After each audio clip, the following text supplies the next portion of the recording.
I thought I knew my wife after 22 years of marriage. Then I came home early from a business trip and heard voices upstairs. What I discovered in our bedroom that night wasn't just betrayal. It was a calculated plan that would either destroy our family or make me the strongest man I'd ever been. She thought she could have it all. She was dead wrong. My name is Michael Thompson. I'm 47 years old, and I thought I had it all figured out. 22 years of marriage, 2 great kids about to graduate high school, and a thriving business installing smart home systems across suburban Chicago. You know the drill: automated lighting, security cameras, climate control systems that learn your schedule. Business was booming because everyone wanted their house to be smarter these days. That Tuesday evening in March started like any other. I was supposed to be in Milwaukee until Thursday, setting up a whole house automation system for some tech executive who'd made it big. But Mother Nature had other plans. A nasty storm system rolled through the Midwest, dumping ice and snow across 3 states. My client called around noon to postpone, worried about his driveway being too treacherous for the equipment truck. I should have called Jen to let her know I was coming home early, but I figured I'd surprise her. Tyler was at basketball practice until 8, and Ashley was sleeping over at her friend Sarah's house. Perfect timing for a quiet evening with my wife. The drive back from Milwaukee took twice as long as usual. Ice made the highways a nightmare, and I white-knuckled it most of the way. By the time I pulled into our subdivision, it was past 7 o'clock.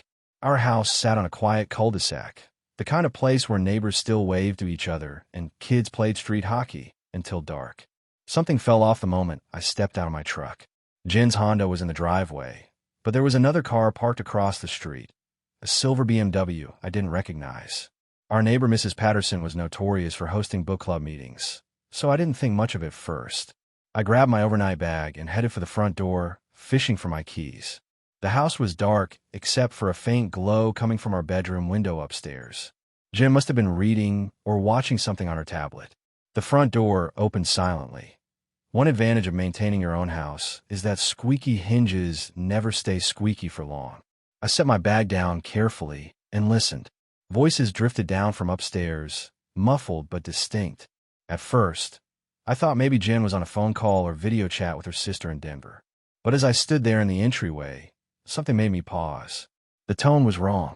Too intimate. Too hushed.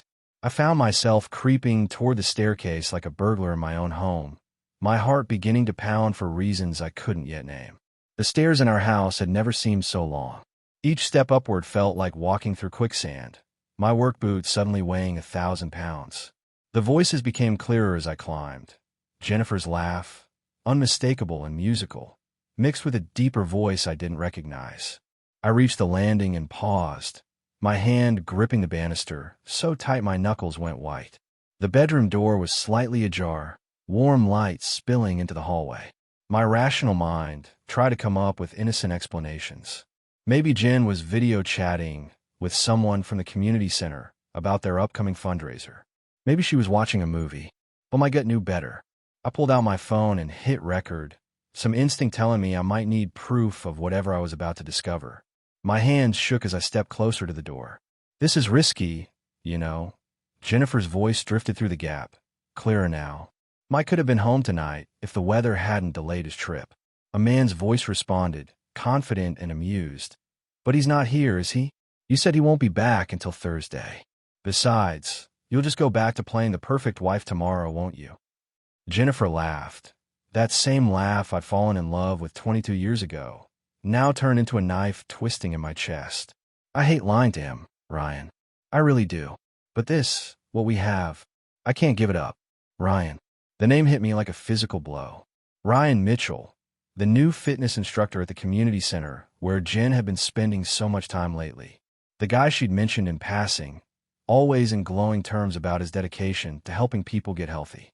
"You don't have to give up anything." Ryan's voice was smooth, practiced. "You care about Mike and the kids, I get that. But you deserve to feel alive, too. You deserve passion." I couldn't take it anymore. 22 years of marriage, 2 kids, a life built together. And this is what it had come to? I shoved the door open with enough force to make it bang against the wall. The scene that greeted me was worse than anything my imagination had conjured. Jennifer sat on the edge of our bed, her hair tousled, wearing a silk robe I'd never seen before. Ryan Mitchell stood by the window, shirtless and smug, looking like he owned the place. For a heartbeat, nobody moved. We were frozen in a tableau of betrayal, all three of us processing the collision of two worlds that were never supposed to meet. Jennifer's face went from flushed to pale in seconds. "Mike, where are you? How are you?" "Home early," I said, my voice surprisingly steady despite the earthquake happening inside my chest. "Flight got canceled due to weather. Thought I'd surprise my wife." Ryan didn't even have the decency to look embarrassed. If anything, he seemed amused by the whole situation, like this was some kind of game to him. "Well," he said, reaching for his shirt with infuriating casualness, "this is awkward." "Awkward doesn't begin to cover it," I said, stepping fully into the room. My voice was steady, controlled, the same tone I used when explaining complex automation systems to confused clients. "Ryan Mitchell, isn't it? The fitness guru my wife's been raving about." Ryan had the audacity to extend his hand like we were meeting at a barbecue. "Mike, right? Jen's told me so much about you." I stared at his outstretched hand until he dropped it. "I bet she has. Told you about my business trips, my schedule, when I be out of town." Jennifer finally found her voice. "Mike, please let me explain." "Explain what, Jen?" I turned to face her, my 47 years of life experience keeping me calm while younger men might have exploded. "Explain how you've been using our home, our bed, for your extracurricular activities." Ryan grabbed his shirt, finally showing some sense. "Look, man, maybe I should." "Yeah, you should." I cut him off. "You should get out of my house before I demonstrate some of the self-defense techniques I learned in the Army." The military reference wasn't lost on either of them. Ryan's cocky demeanor evaporated as he pulled on his shirt. 25 years might have passed since my service, but some things you never forget. "This isn't over, Jen," Ryan said quietly as he headed for the door. "Yes, it is," I replied for her. "Whatever this was, it's finished. If I see you anywhere near my family again, we'll have a very different conversation." After Ryan left, the silence in our bedroom was suffocating. Jennifer sat there in her silk robe, looking smaller than I'd ever seen her. 22 years of marriage, and I felt like I was looking at a stranger. "Mike, I know this looks terrible," she began, her voice shaking. "But it's not what you think. Really." I sat down in the chair across from her, maintaining distance. "Because what I think is that my wife has been having an affair with the community center's fitness instructor. Am I wrong?" She looked away, unable to meet my eyes. "It's complicated." "No, Jen, it's not complicated. You made a choice. You chose to betray our marriage, our family, everything we built together." I leaned forward. "What I need to know is why." She finally looked at me, tears in her eyes. "Because I felt invisible, Mike. Like I was just going through the motions. Mom, wife, chauffeur for the kids. When did you last really see me?" "I see you every day." "No, you see the role I play." When Ryan started training me, he saw me as a woman, not just as someone's wife or mother. He made me feel alive again. The manipulation was already starting. Blame shifting, making me the villain in her story. But I'd dealt with enough difficult clients over the years to recognize the pattern. "So your solution was to sneak around behind my back? To lie to me, to our kids?" "I never meant for it to go this far," she whispered. "But it did go this far. And now we have to deal with the consequences." The next morning felt surreal. Jennifer moved through the house like nothing had happened, making coffee and preparing breakfast with the same routine she'd followed for years. I watched her from a kitchen doorway, marveling at her ability to compartmentalize. Tyler and Ashley came downstairs, their teenage energy filling the space with chatter about school and weekend plans. They had no idea their parents' marriage had imploded 12 hours earlier. "Dad, you're back early," Ashley said, giving me a hug. "How was Milwaukee?" "Trip got canceled," I replied, forcing normalcy into my voice. "Weather was too dangerous for equipment transport." Jennifer's eyes met mine across the kitchen. We both understood the unspoken agreement. The kids didn't need to know. Not yet. After Tyler and Ashley left for school, the facade crumbled. Jennifer poured herself a cup of coffee with trembling hands. "We need to talk," she said quietly. "We talked last night. What's left to discuss?" She turned to face me, and I saw something calculating in her expression. "Our future. The kids' future. What this means for our family." I crossed my arms, waiting. "Mike, I know you're angry. and you have every right to be. But we can't let this destroy everything we've built. Tyler's graduating in 2 months. Ashley's only 16. They need stability. They need honest parents. They need parents who stay together, she shot back. Do you really want to explain to them why Daddy moved out? Why Mommy and Daddy are getting divorced? The manipulation was textbook, but effective. She knew my weak spots, my love for our kids, my commitment to family. What exactly are you proposing, Jen? She took a deep breath. I'm proposing we find a way to make this work. For them. Make what work? Your affair. My need for something more than what we have, she said carefully. Mike, I care about you and the kids, but I need to feel alive. I can spend a night with Ryan and still come back to you tomorrow. It doesn't change my love for this family. The audacity was breathtaking. She was actually trying to negotiate permission to continue her affair. Let me get this straight, I said slowly. You want to keep Ryan on the side while maintaining our marriage for appearances? It doesn't have to affect anything here, she said quickly. You'll still have your family, your home, your life. The kids will still have both parents. I'll just have something for myself, too. I studied her face. This woman I'd loved for over 2 decades. You really think I'd agree to that? I think you're a practical man who loves his children more than his pride. There was the ultimatum disguised as a reasonable request. Accept her terms, or watch our family explode. But Jennifer had made one crucial mistake. She'd underestimated what 20-plus years in business had taught me about negotiation. You never accept the first offer, and you never negotiate from a position of weakness. I need time to think about this, I said finally. Relief flickered across her face. Of course. Take all the time you need. The next 3 days were a masterclass in deception, but not the kind Jennifer expected. While she went about her routine, believing she'd successfully manipulated me into accepting her proposal, I was quietly building my case. My first stop was Sarah McKenzie, the best family law attorney in Chicago. Her downtown office overlooked the lake, and her reputation for protecting men's interests in divorce proceedings was legendary. Mr. Thompson, she said, reviewing the audio recording I'd made, this is actually quite remarkable.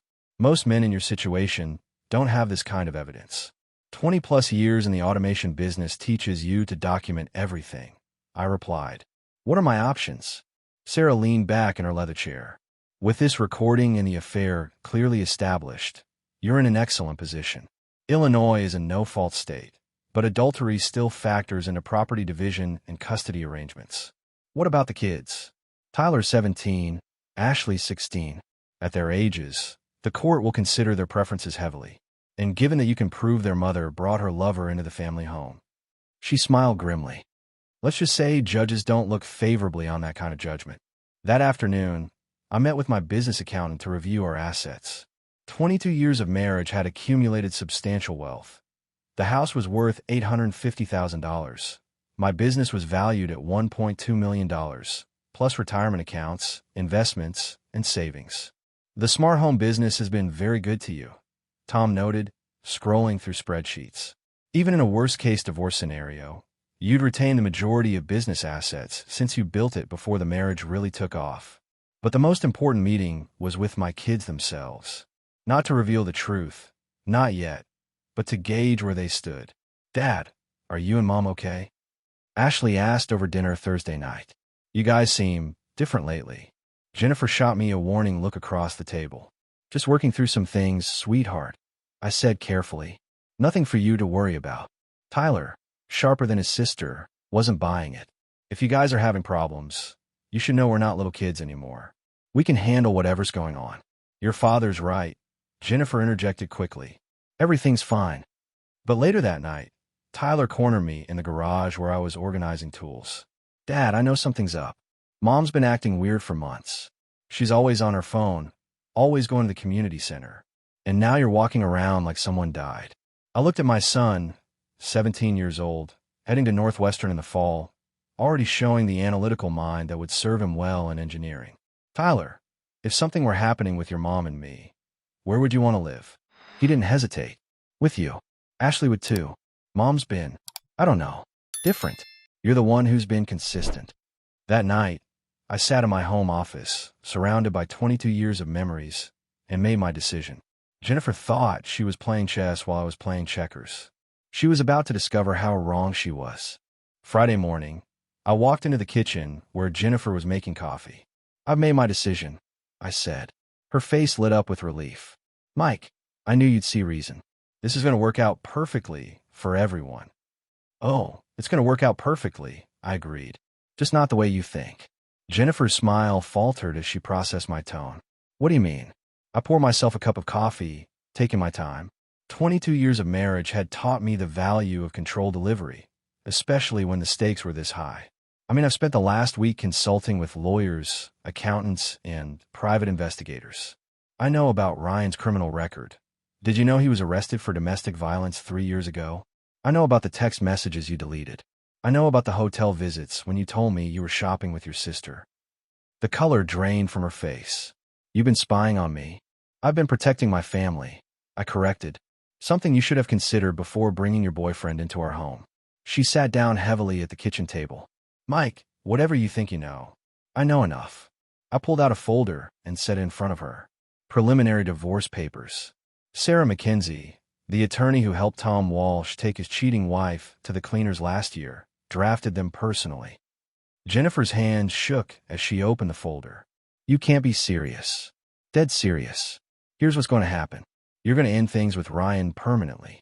You're going to sign a postnuptial agreement that protects my assets and ensures I get primary custody if this marriage ends. Or we proceed with the divorce immediately. The kids will choose to live with me. I've already had that conversation with Tyler. Ashley will follow his lead." I sat down across from her. "You see, Jen, while you were playing house with your fitness instructor, I was actually thinking about our children's welfare." She stared at the papers, her confidence crumbling. "This isn't fair. You're using the kids as weapons." "I'm using common sense. What judge is going to award custody to a mother who brings random men into the family home? What college admissions board is going to be impressed when Tyler and Ashley have to explain why their parents' divorce made the local news?" The manipulation tactics were hers, but I'd learned them well. The difference was, I had the law on my side. "You have 48 hours to decide," I continued. "Either sign the postnup and end your affair, or we file for divorce Monday morning. Your choice." Jennifer looked up at me with tears in her eyes, but I saw a calculation behind them. "And if I sign, if I agree to your terms, then we try to rebuild something worth saving.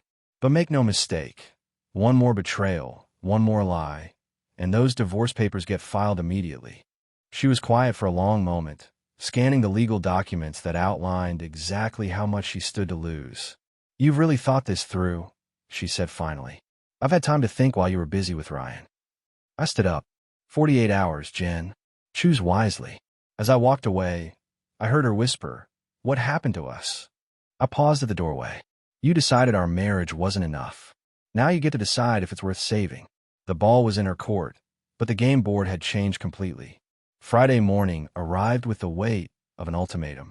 Jennifer had spent 2 days in what could only be described as panic mode, making phone calls behind closed doors, driving around aimlessly, and attempting to engage me in conversations that I politely but firmly shut down. Tyler noticed first. "Dad, Mom's acting really strange. She keeps asking weird questions about college and whether we'd visit if she moved somewhere else." "What kind of questions?" "Like hypothetical stuff. If she and you weren't together anymore, would we still love her the same?" "It's freaking Ashley out." That evening, I found Jennifer in our bedroom, staring at the postnuptial agreement. The papers looked like they'd been read dozens of times, worn from handling. "I talked to Ryan," she said without looking up. "Did you now?" "I told him about your ultimatum. He thinks you're bluffing." I sat on the edge of the bed, maintaining distance. "And what do you think?" She finally met my eyes. "I think you've become someone I don't recognize. The Mike I married would never threaten to destroy our family over a mistake. The Jennifer I married would never bring another man into our bedroom." I gestured to the papers. "And this isn't about a mistake, Jen. This is about choices. You chose Ryan. Now choose your future." Her face flushed with anger. "You want me to sign away my rights because I finally found someone who makes me feel alive? I care about you and the kids, Mike, but I can't give up what Ryan and I have. I could spend a night with him and still come back to you tomorrow. Why can't you understand that?" There it was again, her twisted logic that somehow caring about family justified betraying it. "Because that's not how marriage works," I said firmly. You don't get to have both.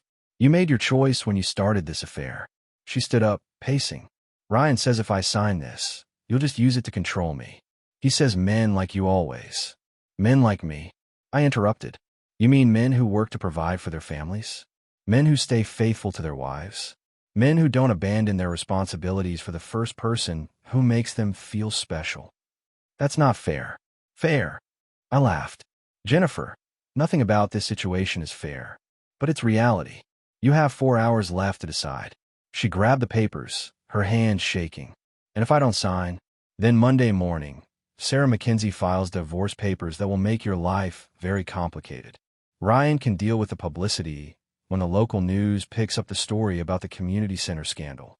The color drained from her face. You wouldn't. Try me. I stood up. 4 hours, Jen. After that, the decision gets made for you. As I left the room, I heard her call Ryan. Whatever conversation, they had lasted 30 minutes, and ended with her throwing her phone across the room. The clock was ticking, and we both knew it. At 9:47 p.m., Jennifer knocked on my office door. I was reviewing installation schedules for next week, maintaining the routine that had kept me grounded through this nightmare. Mike, her voice was small, defeated. Come in. She entered carrying the post-nuptial agreement, a pen in her trembling hand. I need to know something before I sign this. What? If I end things with Ryan, if I sign this agreement, will you really try to make our marriage work? Or is this just your way of controlling me until the kids graduate? I set down my laptop and looked at her, really looked at her. The woman standing in my doorway bore little resemblance to the confident person who tried to negotiate permission for her affair a week ago. Jennifer, I can't rebuild trust overnight. 22 years of marriage doesn't disappear because of one bad decision, but it also doesn't continue unchanged after betrayal. I leaned back in my chair. If you sign that agreement and genuinely commit to ending this affair, I'm willing to try counseling. I'm willing to work on whatever issues led us here. And if I don't sign, then we're done. No negotiation, no second chances, no appeals to think about the children. Done. She nodded slowly, tears streaming down her face. Ryan says you're manipulating me. Ryan's about to lose his source of entertainment. Of course he's going to try to convince you to keep seeing him. I stood up. But this isn't about Ryan anymore, Jen. This is about whether you want to save your marriage or throw it away for someone who's already planning his exit strategy. She stared at the agreement for a long moment, then sat down at my desk. If I sign this, everything changes between us. Everything already changed when you brought him into our home. With shaking hands, she signed each page. When she finished, she looked up at me with exhausted eyes. I ended it with Ryan this afternoon. I told him I couldn't see him anymore. Good. He didn't take it well. He said I was making a mistake, that you'd never forgive me anyway. Ryan doesn't know me, and he certainly doesn't get to decide what happens in our marriage. Jennifer nodded, wiping her eyes. So what happens now? Now we see if we can rebuild something worth saving. I took the signed agreement. But understand this, Jen, this is your last chance. There won't be another. She stood up slowly. I know. And Mike, I am sorry. I know that doesn't fix anything, but I needed you to know. As she left my office, I felt something I hadn't experienced in weeks. Cautious optimism. The road ahead would be difficult, but at least now we were walking it together. 6 months later, Tyler's graduation party filled our backyard with friends and family. Watching my son accept congratulations for his admission to Northwestern, I felt a pride that had been missing during the darkest period of our marriage. Jennifer moved through the crowd, playing the perfect hostess, but I could see the effort it required. Therapy with Dr. Martinez had been brutal. 3 sessions a week for the first month, then twice weekly as we slowly rebuilt our foundation. Dad, thanks for making this happen, Tyler said, pulling me aside. I know things were rough between you and Mom for a while. I looked at my son, now taller than me and wise beyond his years. What do you mean? Come on, Dad. Ashley and I aren't blind. The tension, the separate bedrooms for 2 months, Mom crying all the time. He shrugged. We figured you guys worked it out since you're both here and seem happy again. The separate bedrooms have been my idea. Jennifer had agreed without argument, understanding that physical intimacy would return only after emotional trust was rebuilt. Your mother and I went through a difficult period, I said carefully, but we're committed to making our marriage stronger. Good. Because honestly, you two are better together than apart. Later that evening, after the last guest had left, Jennifer and I cleaned up in comfortable silence. The teamwork felt natural, but different, more intentional than the automatic partnership we'd had before. Dr. Martinez thinks we're ready to discuss the future, she said, loading glasses into the dishwasher. What kind of future? Tyler's leaving for college in August. Ashley will be a senior. It's going to be just us for the first time in 18 years. I paused in wiping down the counter. The prospect of an empty nest had terrified me during the affair. Now it felt like an opportunity. What do you want that to look like? Jennifer turned to face me, her expression serious. I want to fall in love with you again. Not the way we were before. That clearly wasn't working. But something new, something honest. That's going to require continued work. I know. The therapy, the check-ins, the complete transparency. She gestured to her phone, which she'd left unlocked on the counter per our agreement. I'm willing to do whatever it takes. Over the past 6 months, Jennifer had exceeded every requirement in our post-nuptial agreement. She'd quit the community center, found a new gym across town, and even changed her hairstyle, symbolic of becoming someone new. The private investigator confirmed Ryan left town, I said. Got a job at a fitness center in Phoenix. Good. I hope he gets the help he needs to stop hurting people. The forgiveness in her voice surprised me. 6 months ago, I would have seen it as lingering attachment. Now I recognized it as genuine healing. Jennifer, I need you to know something, I said, setting down the towel. What we're building now, it's not about forgetting what happened. It's about choosing to create something better despite what happened. She nodded, tears in her eyes. I love you, Mike. I know I lost the right to say that for a while, but I needed you to know. Looking at her, really seeing her for the first time in months, I felt something I thought was gone forever. I love you too.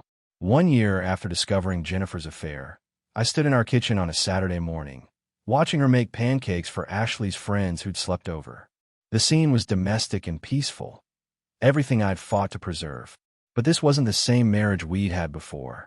This was something entirely new, built on brutal honesty and deliberate choice, rather than assumption and routine. Dad, Mom says you guys are taking a second honeymoon after I graduate, Ashley said, stealing a piece of bacon from the plate.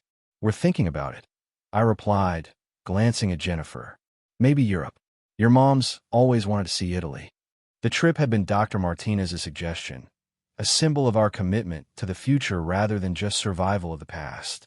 We'd earned it through months of difficult conversations, therapy sessions, and the slow rebuilding of intimacy. Tyler called from Northwestern, his voice excited over the speakerphone. Hey, I have news. I made Dean's List first semester. That's fantastic. Jennifer beamed with maternal pride. We're so proud of you. After the call ended, I found Jennifer on the back porch, drinking coffee and watching birds at the feeder I'd installed last spring. Penny for your thoughts, I said, sitting beside her, just thinking about how different everything is now. She turned to me with clear eyes. A year ago, I was so lost. I thought excitement and passion were more important than commitment and love. And now I know the difference between feeling alive and actually living. She took my hand. What we have now, this honest, intentional partnership, it's better than anything I had with Ryan. The name no longer carried the sting it once had. Time and therapy had reduced him to what he'd always been, a symptom of our marriage's problems, not the cause. I got the final report from the private investigator yesterday. I said, Ryan's engaged to someone in Phoenix, a recently divorced mother of 2. Jennifer shook her head sadly. I hope she's smarter than I was. You weren't stupid, Jen. You were lonely and made a bad choice. There's a difference. She squeezed my hand. When did you become so wise? When I almost lost everything that mattered to me.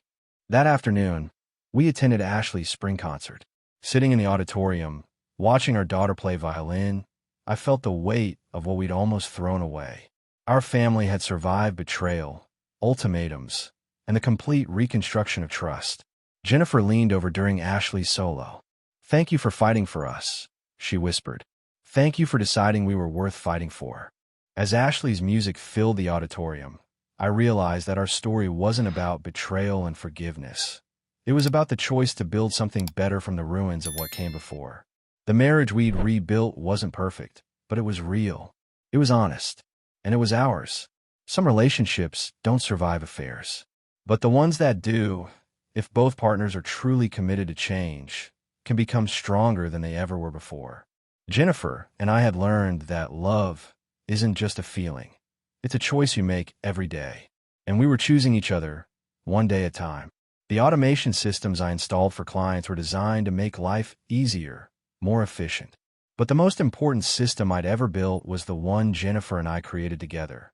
A marriage that ran on trust, communication, and the daily decision to choose love over everything else.